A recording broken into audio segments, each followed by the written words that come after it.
Hello दोस्तों, कैसे हो आप। मैं जानती हूँ आप बड़े खैरियत से होंगे और अच्छी अच्छी कहानी सुन रहे होंगे। चलिए कहानी शुरू करते हैं। क्यों श्री कृष्ण बार बार द्रौपदी के कक्ष में उनसे मिलने जाया करते थे?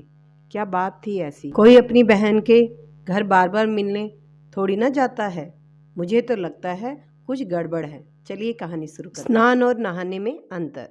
एक बार देवी सत्यभामा ने देवी रुक्मणी से पूछा कि दीदी, क्या आपको मालूम है कि श्री कृष्ण जी बार बार द्रौपदी से मिलने क्यों जाते हैं? कोई अपनी बहन के घर बार बार मिलने थोड़ी ना जाता है। मुझे तो लगता है कुछ गड़बड़ है। ऐसा क्या है जो बार बार द्रौपदी के घर जाते हैं? तो देवी रुक्मणी ने कहा, बेकार की बातें मत करो।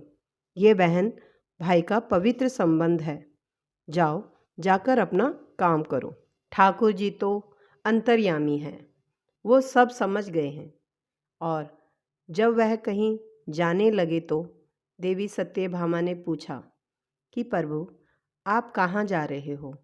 ठाकुर जी ने कहा कि मैं द्रौपदी के घर जा रहा हूँ। अब तो सत्यभामा जी और बेचैन हो गई और तुरंत देवी रुक्मणी से बोली, देखो दीदी, फिर वही द्रौपदी के घर जा रहे हैं। कृष्ण जी ने कहा कि क्या तुम भी हमारे साथ चलोगी? तो सत्यभामा जी फौरन तैयार हो गई और देवी रुक्मणी से बोली कि दीदी, आप भी मेरे साथ चलो और द्रौपदी को ऐसा मज़ा चखा के आएंगे कि वो जीवन भर याद रखेगी। देवी रुक्मणी भी तैयार हो गई।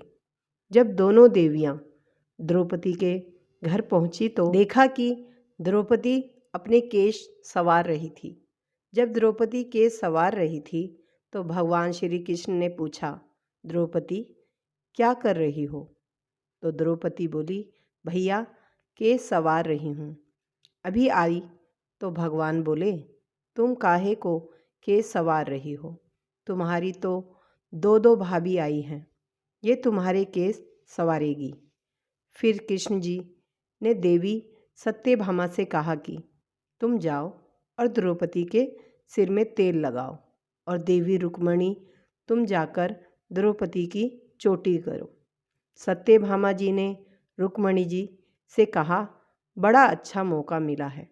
ऐसा तेल लगाऊंगी कि इसकी खोपड़ी के एक एक बाल तोड़ के रख दूंगी। और जैसे ही सत्यभामा जी ने द्रौपदी के सिर में तेल लगाना शुरू किया और एक बाल को तोड़ा, तो बाल तोड़ते ही आवाज़ आई, हे कृष्ण। फिर दूसरा बाल तोड़ा, फिर आवाज़ आई, हे कृष्ण। फिर तीसरा बाल तोड़ा तो फिर आवाज़ आई, हे कृष्ण। सत्यभामा जी को समझ नहीं आया और देवी रुक्मणी से पूछा, दीदी, आखिर ऐसी क्या बात है? द्रौपदी के मस्तक से जो भी बाल तोड़ती हूँ तो कृष्ण का नाम क्यों निकल कर आता है?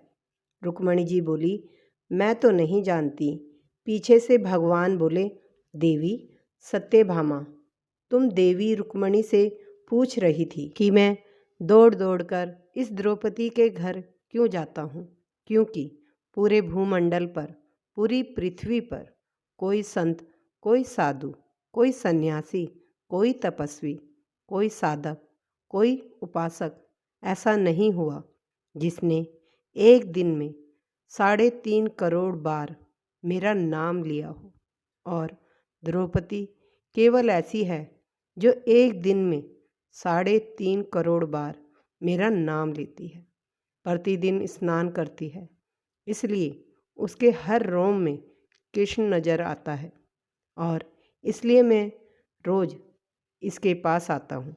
इसे कहते हैं स्नान, जो देवी द्रौपदी प्रतिदिन किया करती थी। और हम जो हर रोज साबुन, शैम्पू और तेल लगाकर अपने तन को स्वच्छ कर लिया, इसको केवल नहाना कहा गया है।